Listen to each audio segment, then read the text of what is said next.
नमस्कार। आप देख रहे हैं शगुन टीवी और मैं हूं आपके साथ संदीप। और आज मैं बात करूंगा राजयोग की। आप हमेशा देखते हैं और पूछते भी होंगे पंडितों से, ज्योतिषाचार्यों से कि भाई आपकी कुंडली में कोई राजयोग है या नहीं। तो आज हम इसके बारे में बात करेंगे। अच्छा, बेसिकली राजयोग क्या है?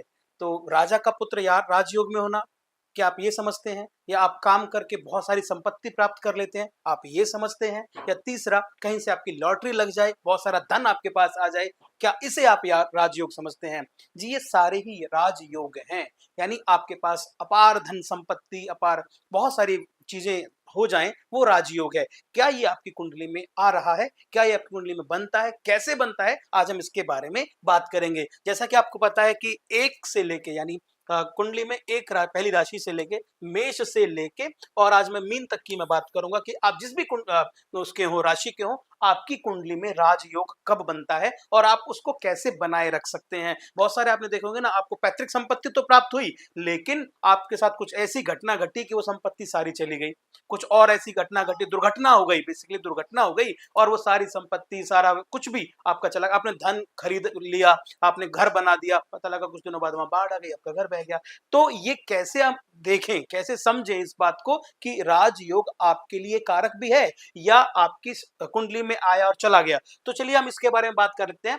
कौन कौन से राजयोग होते हैं और उनकी क्या क्या शुभ स्थिति होती है और क्या क्या प्रभाव पड़ते हैं। तो सबसे पहले मैं आपकी राशि जो भी है, आप मेष से लेके मीन तक किसी भी राशि के जातक हैं, तो सबसे पहले मैं आपको बता देता हूं, आप एरीज मान के चलते हैं, आप हैं मेष। सबसे पहले हम बात करते हैं, तो यहाँ पर जो मुख्य राजयोग बनता है, तो पहले तो आप ये समझ लीजिए, मुझे पता है तो आपको याद भी हो गया होगा, इनके जो मेन स्वामी ग्रह हैं मंगल, 1 और 8 यानी मेष के और वृश्चिक के मंगल होते हैं। अगर किसी भी अच्छे घर में, अच्छे घर का मेरा मतलब यहाँ पर हमेशा केंद्र से है और त्रिकोण से है।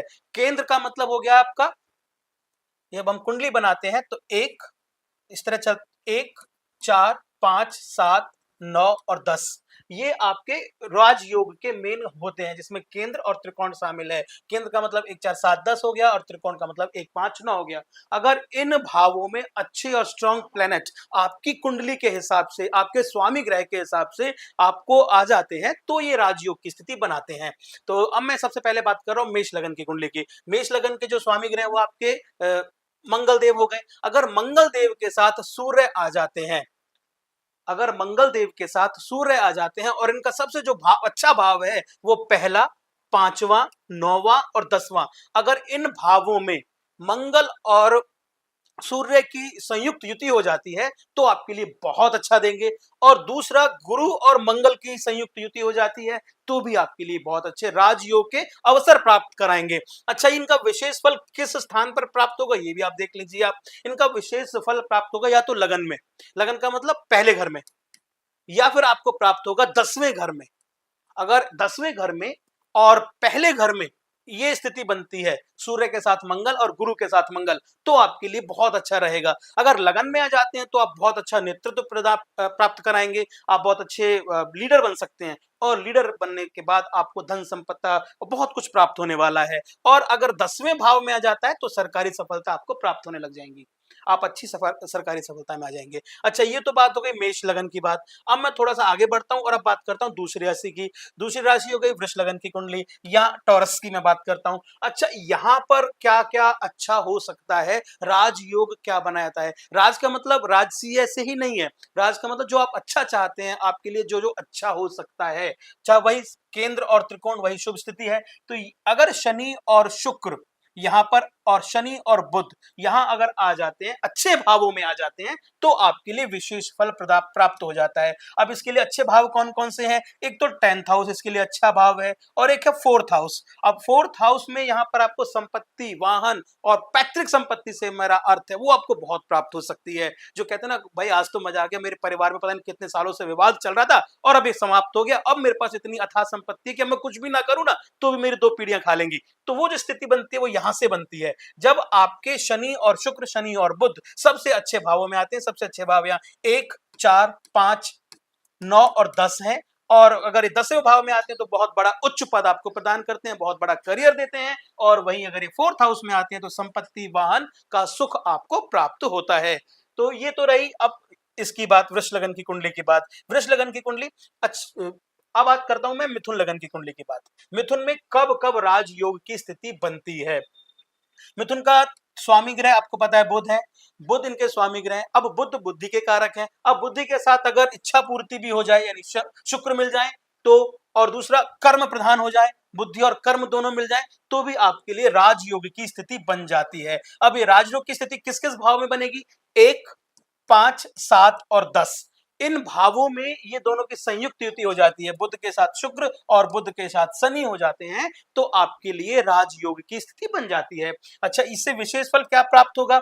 आपको व्यापार में विशेष फल प्राप्त होगा, क्योंकि आप बुद्धि वाले थे, व्यापार करते हैं तो आपको व्यापार में बहुत अच्छा फल प्राप्त होगा। अगर आप कुछ लिखते हैं, आपके बुक्स हैं या कुछ भी इस तरह के कॉलम्स हैं तो वो भी हिट होने चालू हो जाएंगे, लाखों उनके व्यूज होंगे, लाखों प्रतिलिपियां छपने लग जाएंगी, तो वो भी यहाँ पर या राजयोग की आपको प्राप्ति होती है। 1, 5, 7, 10 ये अच्छे भाव हैं और इनमें युति जो बनेगी वो बुध और शुक्र की बनेगी, बुध और शनि की इनमें युति बनती है तो आपके लिए विशेष फल प्राप्त होगा। चलिए, और अब बात करता हूं मैं काल चक्र की चौथी राशि की। मैं बात कर रहा हूं कर्क, और कर्क राशि की बात करते हैं तो मंगल और चंद्र अगर ये संयुक्त रूप से आते हैं किस भाव में? पहले, पांचवें, नौवें और 10वें भाव में आते हैं तो आपको ये 10वें भाव में आने के बाद भूमि, प्रशासन, राजनीति अच्छा आपको देने वाले हैं। और दूसरा मंगल और गुरु की युति, दो युति इसमें काम करेंगी, मंगल और गुरु की युति भी इसमें आती है तो भी आपके लिए बहुत मुफीद रहेगी, बहुत फायदा करेगी। ये आपको संपत्ति, माता से सुख और लोकप्रियता प्रदान कराएगी, ये आपको लोकप्रियता प्रदान कराएगी। ये हो गए राजयोग के, इसमें जो मेन मेन घटक हैं, कारण है मंगल और चंद्र और मंगल और गुरु, ये तो रहा ये। चलिए, अब बात करूंगा मैं सिंह, सिंह लगन यानी सिंह। यहां पर आप सूर्य, सूर्य के साथ अगर मंगल आपके भाव में आ जाते हैं, पहले, पांचवें, नौवें या 10वें भाव में आ जाते हैं तो आपको शुभ फल प्राप्त होगा। वहीं गुरु और मंगल की संयुक्त युति बनती है तो भी आपको बहुत अच्छा फायदा होने वाला है। अच्छा, इसमें राजनीति के क्षेत्र में, नेतृत्व के क्षेत्र में, प्रशासन के क्षेत्र में बहुत ज्यादा फायदा होते हैं, बहुत ज्यादा मान सम्मान आपको प्राप्त होता है। बहुत सारे आप राजनेता देखेंगे, उनकी कुंडली में देखेंगे ये वाला राजयोग मिलेगा। कोई भी राजनेता देखेंगे तो उनके कुंडली में कहीं ना कहीं, कभी ना कभी ये वाला राजयोग आया होगा तो ये बड़ा अच्छा करता है, जिसमें राजनीति, नेतृत्व, मान सम्मान, ये सब चीजें प्राप्त होती हैं। अच्छा, अब बात कर रहा हूं मैं कन्या लग्न की। कन्या में जैसा कि आपको पता है बुध इनके स्वामी ग्रह, बुध के साथ अगर शुक्र की युति बनती है या बुध के साथ शनि की युति बनती है और वो युति बनती है पांचवें, पहले, नौवें और 10वें भाव में तो राजयोग की स्थिति बनाते हैं, जिसमें शिक्षा, लेखन, विश्लेषण, बिजनेस में सफलता यहां से इनको प्राप्त होती है। बुद्धि और व्यवहारिकता इनके पास होती है तो धन आगमन के ज्यादा चांसेस बन जाते हैं। चलिए, अब बात करता हूं मैं तुला लगन की। तुला लगन 7वीं राशि होती है, जिसका ये बड़े नपे तुले आदमी होते हैं। यहाँ पर शुक्र और शनि की युति बनती है या शनि और बुध की युति बनती है। इसमें चौथा भाव भी काउंट किया जाएगा, यानी पहला, चौथा, पांचवा, नौवां और 10वां भाव अगर यहाँ पर इस पोजीशन में आ गए जिसमें शनि और शुक्र की या शनि और बुध की युति बनती है तो आपको फायदा होने वाला है। इसमें विशेष रूप से अपना कानूनी क्षेत्रों में ज्यादा काम करते हैं, इसमें आप उच्च पद पे, प्रसिद्धि और राजनीति में भी काम करते हैं, ये आपको फायदा दिलाती है। अब बात करूंगा मैं वृश्चिक राशि की। काल चक्र की 8वीं राशि है और 8वीं राशि, मंगल इसके स्वामी ग्रह होते हैं, मंगल और गुरु की युति बनती है या चंद्र और गुरु की युति बनती है तो आपके लिए बहुत फायदा होता है, धनागमन के चांसेस ज्यादा बनते हैं और शीघ्रता से आपको धन प्राप्त होता है। कोई काम किया आपने, फटाफट आपने काम किया तो फटाफट आपको धन प्राप्त हो जाता है। अध्ययन का प्रभाव पड़ता है, आध्यात्मिक उन्नति इसमें होती है, रहस्य ज्ञान की आपको इसमें प्राप्ति होती है। चलिए, ये तो रहा 8वीं, और अब मैं बात करता हूं धनु लगन की। धनु लगन की सजिटेरियस ये लोग होते हैं, इनका जो प्रमुख राजयोग है गुरु और सूर्य के बाद बनता है या फिर गुरु और मंगल के बाद बनता है। ये उच्च शिक्षा प्राप्त करते हैं, ये धर्म और भाग्य पर बहुत ज्यादा काम करते हैं, सम्मान प्राप्त होता है, विदेश यात्रा का भी इनमें मार्ग बनता है। ये इनके लिए राजयोग की स्थिति है।